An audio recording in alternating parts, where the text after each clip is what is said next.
को सफलता की ओर जाना है और केवल दर्शन पंचशील करना है तो करते रहिए। 70 वर्ष पहले से हमारे सीनियर साथी भी कर रहे हैं, हम लोग भी करते रहेंगे, ये काम करना है। 5वां है आर्थिक उन्नति की ओर समाज को मोड़ना, क्योंकि किसी भी समाज के 4 पिलर होते हैं। किसी भी समाज को अगर आपको सशक्त और मजबूत और ताकतवर बनाना है तो 4 पिलर आपको तैयार करने होंगे। पहला पिलर है धार्मिक शक्ति, अपनी संस्कृति को ताकतवर बनाना।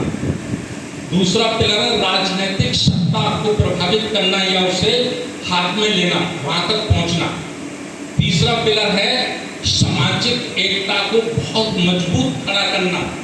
और चौथा पिलर है आर्थिक संसाधनों पे अपना कब्जा करना। यही है ना। समाज के लिए मैं एक उदाहरण आपको दे देता हूं। सिखों की आबादी कितनी होगी पूरे भारत में? लगभग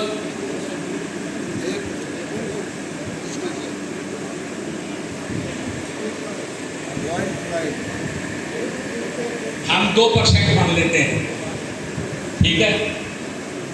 शेड्यूल कास्ट और शेड्यूल ट्राइब की आबादी कितनी होगी दोनों की मिला के?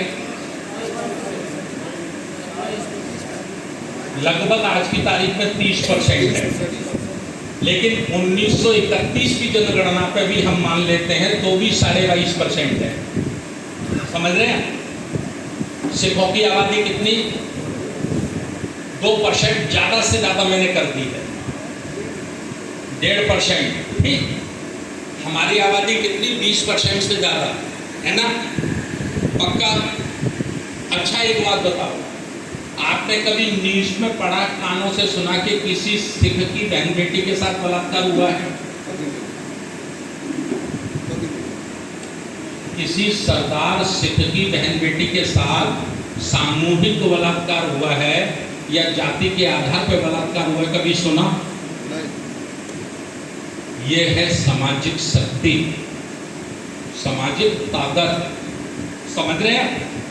संख्या जरूर कम है लेकिन एकता इतनी मजबूत है कि 1000 लोग भी एक सरदार को पकड़ लेते हैं ना चारों तरफ से, तो अकेला सरदार फोन निकाल के कहता है खस्सी खा पुत्र, गुरुद्वारे फोन लगा देता है।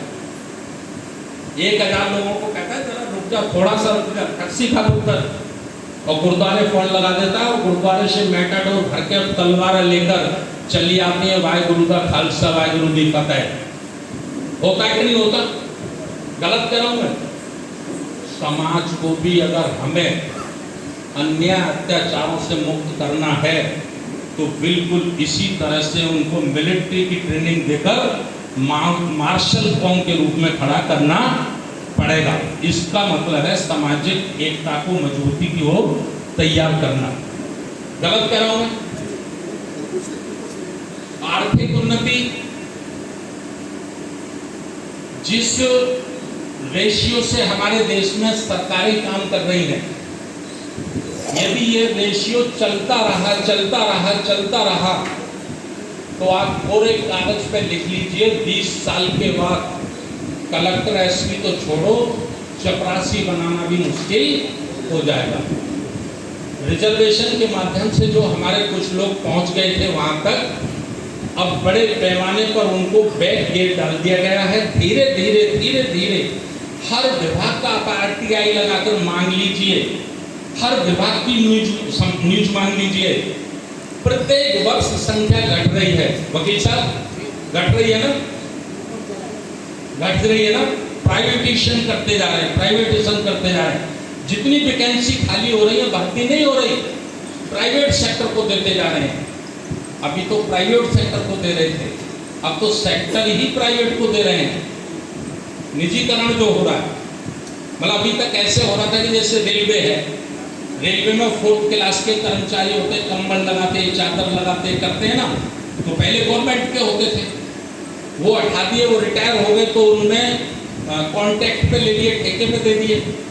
अब तो वो रेल को ही बेच रहे हैं, प्लेटफॉर्म को ही बेच रहे हैं।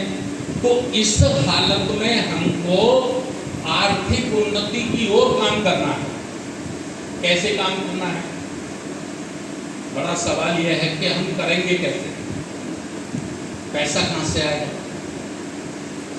बड़ी समस्या तो पैसा है ना।